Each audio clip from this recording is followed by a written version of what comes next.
Time and Distance Overcome by Eula Bliss from Notes from No Man's Land. Read by Alberto-DuBon. Of what use is such an invention? The New York World asked shortly after Alexander Graham Bell first demonstrated his telephone in 1876. The world is not waiting for the telephone. Bell's financial backers asked him not to work on his new invention because it seemed too dubious an investment. The idea on which the telephone depended, the idea that every home in the country could be connected by a vast network of wires suspended from poles set an average of 100 feet apart, seemed far more unlikely than the idea that the human voice could be transmitted through a wire. Even now, it is an impossible idea that we are all connected, all of us. At the present time, we have a perfect network of gas pipes and water pipes throughout our large cities. Bell wrote to his business partners in defense of his idea. We have the main pipes laid under the streets communicating by side pipes with various dwellings. In a similar manner, it is conceivable that the cables of telephone wires could be laid underground or suspended overhead, communicating by branch wires with private dwellings, counting houses, shops, manufactories, etc., uniting them through the main cable. Imagine the mind that could imagine this, that could see us joined by one branching cable. This was the mind of a man who wanted to invent, more than the telephone, a machine that would allow the deaf to hear. For a short time the telephone was little more than a novelty. For 25 cents you could see it demonstrated by Bell himself in a church, along with singing and recitations by local talent. From some distance away, Bell would receive a call from the invisible Mr. Watson. Then the telephone became a plaything of the rich. A Boston banker paid for a private line between his office and his home so that he could let his family know exactly when he would be home for dinner. Mark Twain was among the first Americans to own a telephone, but he wasn't completely taken with the device. "The human voice carries entirely too far as it is," he remarked. By 1889, the New York Times was reporting a war on telephone poles. Wherever telephone companies were erecting poles, homeowners and business owners were sawing them down or defending their sidewalks with rifles. Property owners in Red Bank, New Jersey threatened to tar and feather the workers putting up telephone poles.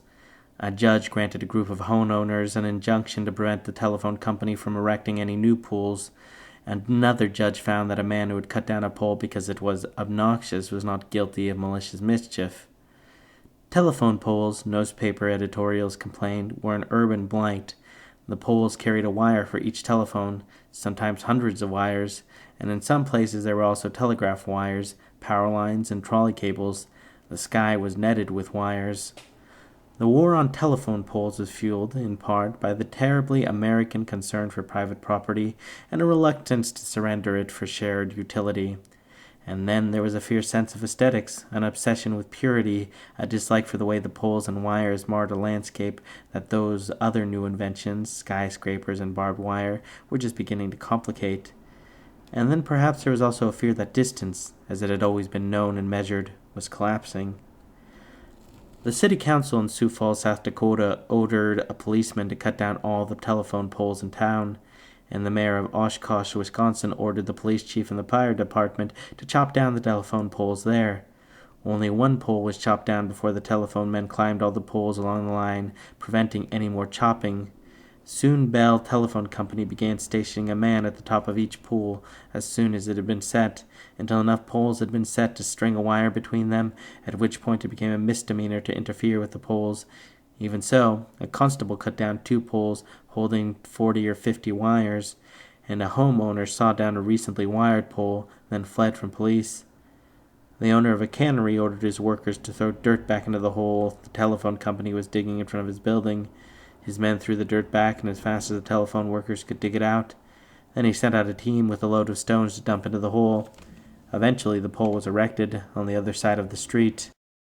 Despite the war on telephone poles, it would take only 4 years after Bell's first public demonstration of the telephone for every town of more than 10,000 people to be wired, although many towns were wired only to themselves.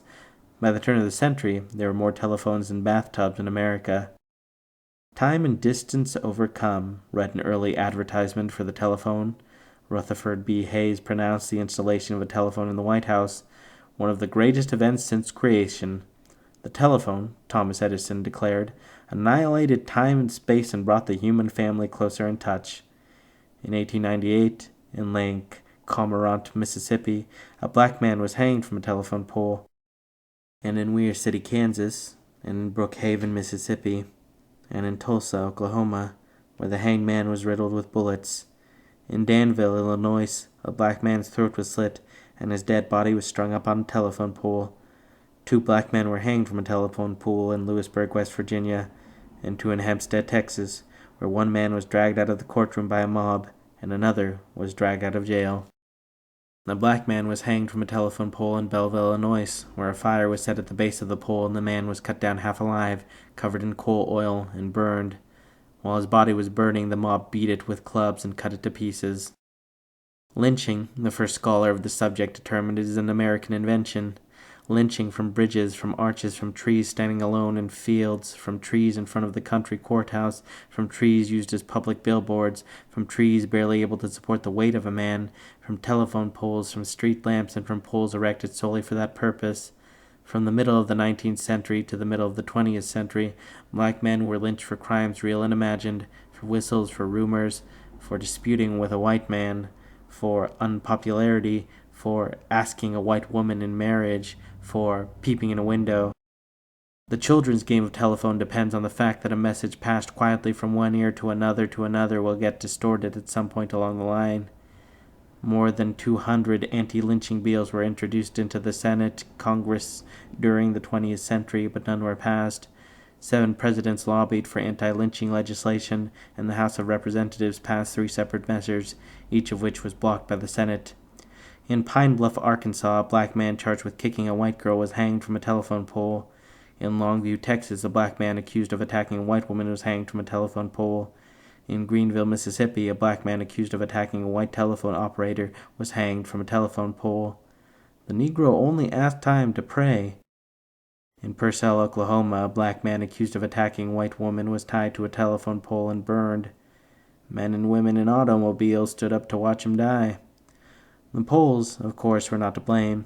It was only coincidence that they became convenient as gallows because they were tall and straight, with a crossbar, and because they stood in public places. And it was only coincidence that the telephone poles so closely resembled crucifixes. Early telephone calls were full of noise.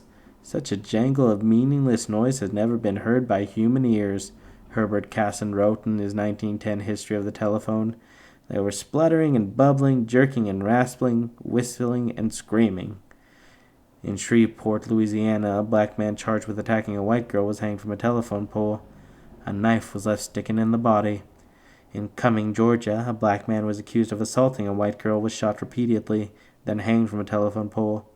In Waco, Texas, a black man convicted of killing a white woman was taken from the courtroom by a mob and burned, and then his charred body was hanged from a telephone pole.